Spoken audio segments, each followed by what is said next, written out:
So I came across this feminist extremely boring. That's not my opinion of her, that's her name, although it does contain a lot of truth. But moving on, I watched a few of her early videos, and aside from being extremely boring, barely audible, blurry as fuck camera, she seemed like a decent lady, and her camera is really bad. I mean, I think it's the kind of camera they use to take pictures of UFOs. Everything comes out so smeared and blurry, like sure it might be an alien spaceship or Bob Eubanks. It's too blurry to tell. She went for the UFO edition apparently, and that explains the X-Files theme. Really though, UFO pictures are so blurry as to be comical.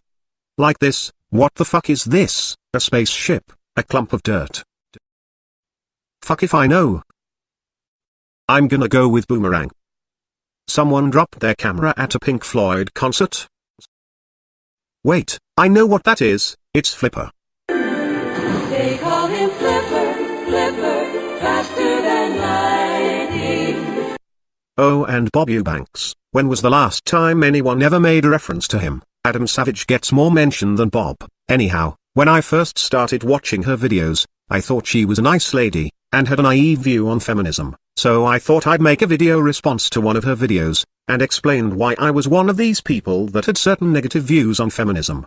But as I normally do with people I plan on making videos to, I watched all of her videos. As time progressed she moved from feminist advocacy to MRA bashing, and the bashing went from what could be considered as just not being very well educated on the MRM, to making some fair observations of the dumber individuals and articles floating around in our community. After all, there is just so much goddamn stupid in this movement. It's not as bad as feminism, but I see a lot of MRAs really pushing, really trying to take the title of batshit crazy away from the feminists. But then her attitude just became more condescending, arrogant, belligerent, just sitting around mocking shit, and you'll see. And the reason I say she was uneducated on the MRM is she kept referring to the men's rights movement as being the Men's Rights Association, which may or may not be an actual group, and I think she meant MRA as in Men's Rights Activist, which of course is an individual pertaining to the movement. I tried explaining this a few weeks back to all the feminists that call us a hate group, that we're a movement,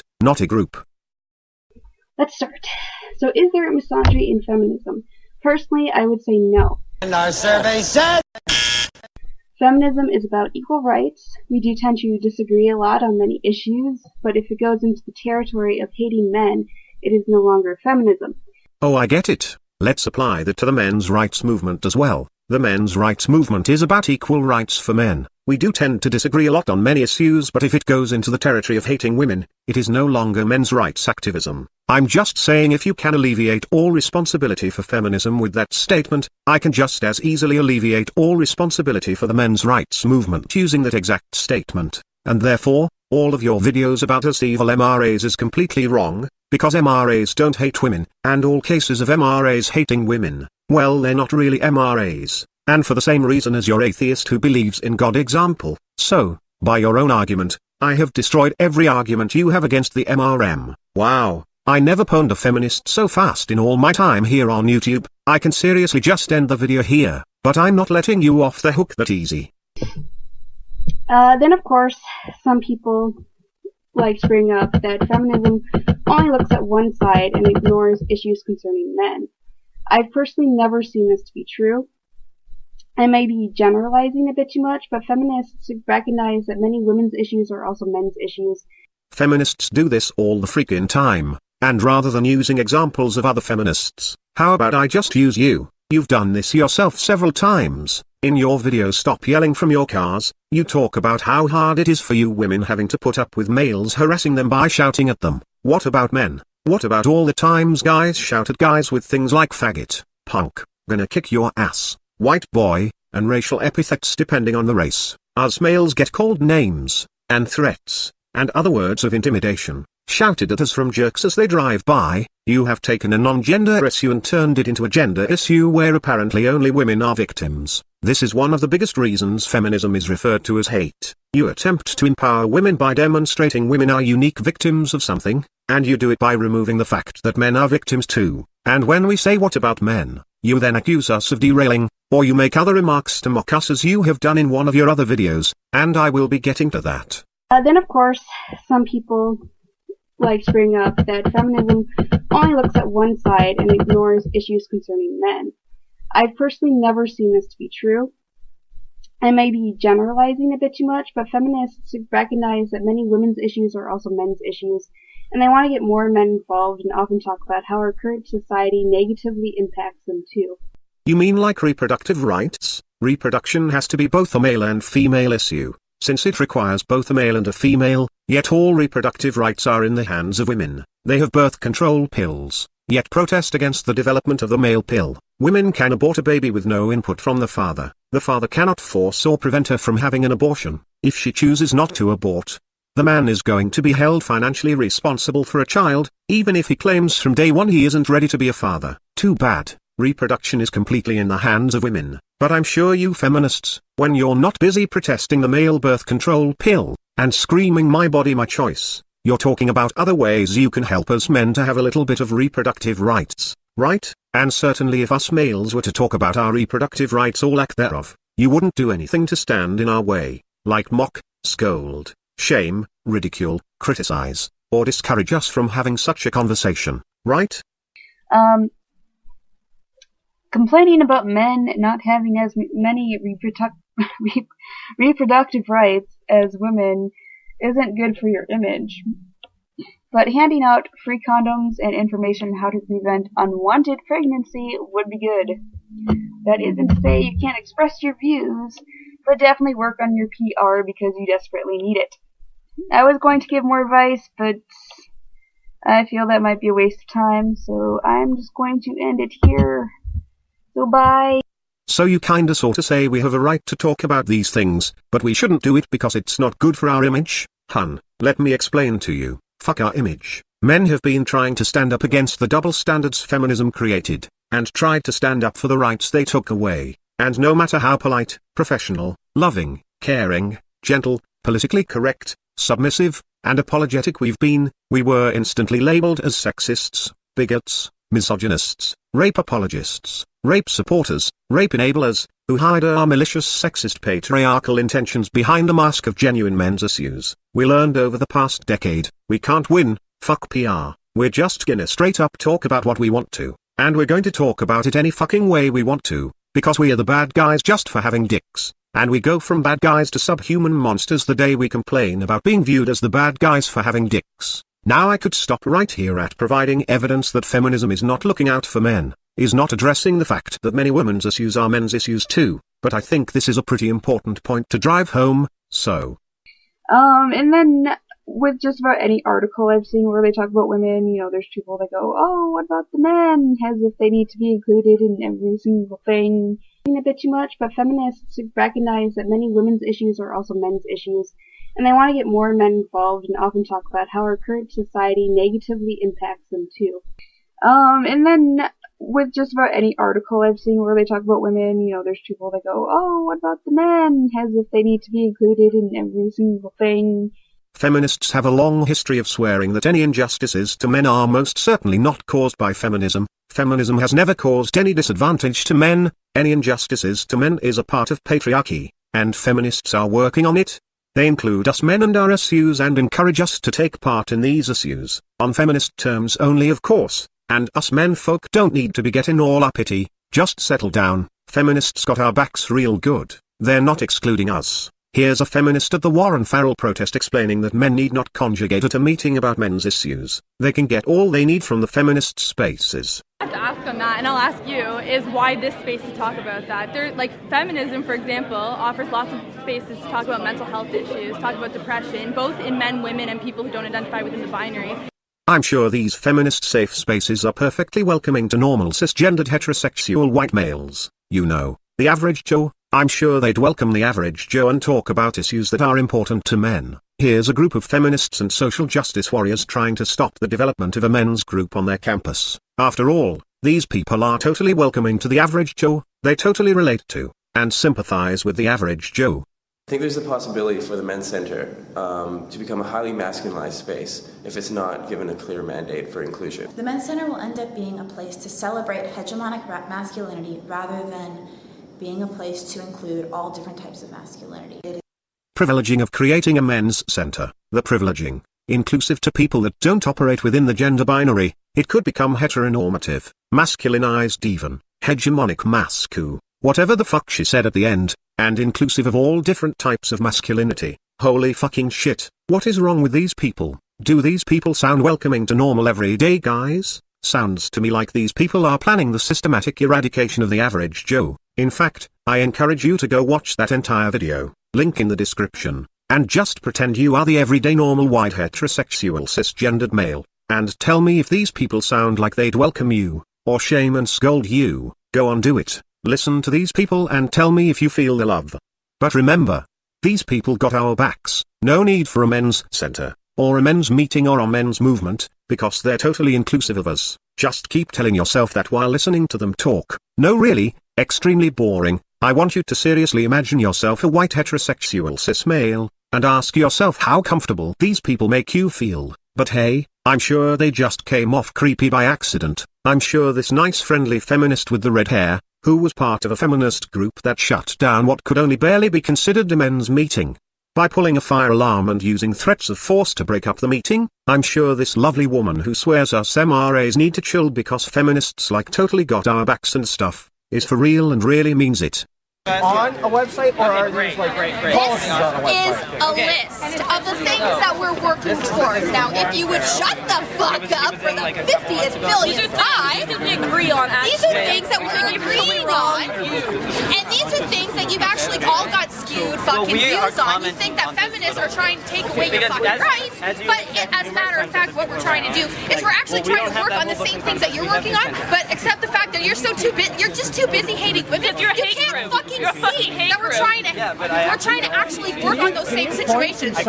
Just settle down, MRAs. Stop having meetings. Us feminists aren't your enemy, even though so far all we do is shut down your meetings, break the law to do it, and pressure university administrators to ban creating a men's space. But trust me, we're not your enemy. We're working on your issues too, because we like totally care and stuff. And then later when a particular example of a men's issue is brought up, this is how she responds. Oh, because like apparently men have been oppressed for being men. We make up 80. We make up 80.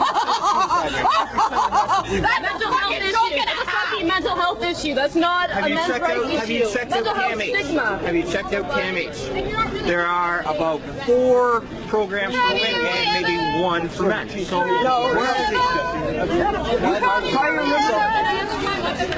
go down to the graves. A bit too much, but feminists recognize that many women's issues are also men's issues, and they want to get more men involved and often talk about how our current society negatively impacts them too. And then with just about any article I've seen where they talk about women, you know, there's people that go, oh, what about the men? As if they need to be included in every single thing. It's no wonder why people think you try to undermine women's issues. Because you do. And if I didn't have anything better to do like you guys, I would probably go to every MRA site and start asking what about the women to every single article just to make a point. Reproduction is totally a gender issue, until you include men in the reproductive decision-making process. Then it becomes a genderless human issue. Cancer is totally a thing that happens to women's breasts. Cancer is a women's issue, until you include prostate and testicular cancer. Then cancer becomes a genderless human disease.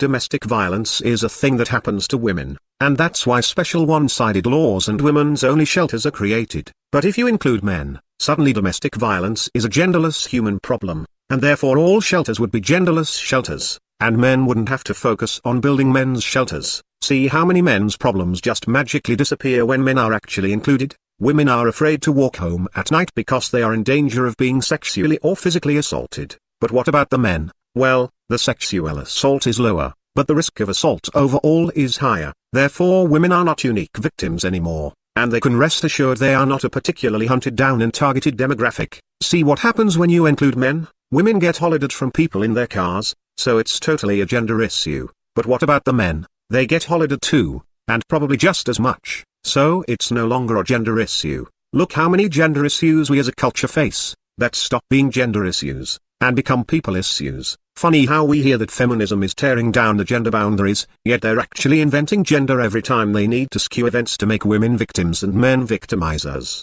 Look how quickly countless women's problems that make women feel so especially targeted and persecuted just magically become human problems, just by asking what about the men.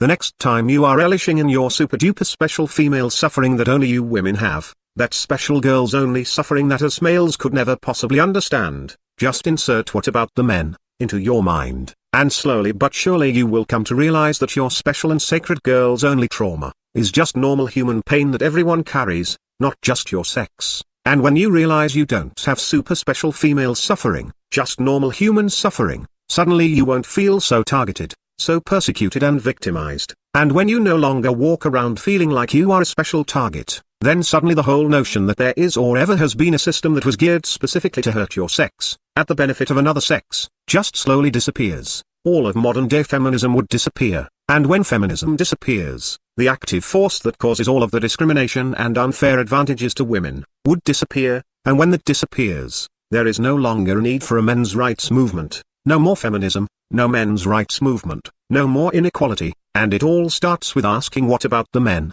I know at first it might be difficult to grapple the idea that the old society, traditional/patriarchy, was never an effort to position men over women, but was instead a trading off of privileges and responsibilities according to what once upon a time worked. And while it may not have been completely fair to either given sex, there was no real effort to advantage one over the other, and maybe those old roles are no longer needed, and that's fine, but approaching that through the eyes of men did us wrong and abused and enslaved us, and they're still out to get us and we have to fight back. Approaching it from this mindset is counterproductive and hostile and is the reason the men's rights movement was created, as a direct reaction to that hostility and all the man-blaming and unfair female preference that is derived from it. Again, it all starts with what about the men. Start with simple things like being yelled at from a car, or cancer, and move on from there. I also want you to consider, if feminism was inclusive of men as you claimed, then men wouldn't have to say what about the men because you'd already be doing it. And if you say these things are women's issues, it's because you've deliberately cut men out of the picture to make it a women's issue. I could be wrong. There may be exceptions, but I don't believe there are such things as women's issues and men's issues. All issues are human issues, because whatever affects men, affects women, whatever affects women, affects men. Examples: a society where women are not allowed to testify. Well, that would totally suck for her father, husband, brother, son, and male friend, when she's the only witness that can clear their name. A female-only tax break sounds good for women, until you realize since you no longer pay taxes, your husband's taxes double. He can afford to be out of work now because he was hardly bringing home anything after taxes. That means your job cannot be lost. The family survival is all dependent on you. Do you see how there are no male and female issues, only human issues? Again, there may be a few exceptions to that. Also, as for going around to MRM sites and asking what about the women, well, you wouldn't be proving the same point, when all the colleges have men's studies courses, and there is no such thing as a women's study course, and all efforts to build them get protested by mobs of violent MRAs chanting false accusation supporter, and there is no such thing as National Organization for Women. It is now a government-funded group for men only, and when there are no battered women's shelters, but a big booming male-centered domestic violence industry that has male-centered organizations as opposed to RAIN, complete with bullshit fake statistics that marginalize the abuse of women, and amplify the abuse of men, and these doctored statistics get passed off by mainstream media as factual, and the media does everything with a male slant because it fears a male protest. When slut walkers are replaced by stud walkers, when these men study groups are pushing for buyer's remorse laws, where if a woman gets a man drunk, and he buys her things, he can totally call it financial rape, and the woman either be forced to pay back everything he was too drunk to consent to buying, or just straight up go to jail for financial date rape. When the world has become that absolutely batshit crazy, that ridiculously male-slanted, as male-slanted as it is currently female-slanted today, then yeah, you'd be making a good point right now. In fact, if just the first part, about the women's studies all being replaced by men's study courses, if that much alone ever happened, then you know what, I'd be spamming up those MRA forums right beside you and saying, but what about the women? Furthermore, Sometimes men are asking what about the men, because we're calling your bullshit bluff that feminism in any way, shape or form recognizes normal heterosexual males in any capacity other than oppressors. Us MRAs are not claiming we have your back. We are not claiming we are inclusive of so-called women's issues. The men's rights movement isn't about women, it's about men, and at least we have the fucking honesty to come right out and say it.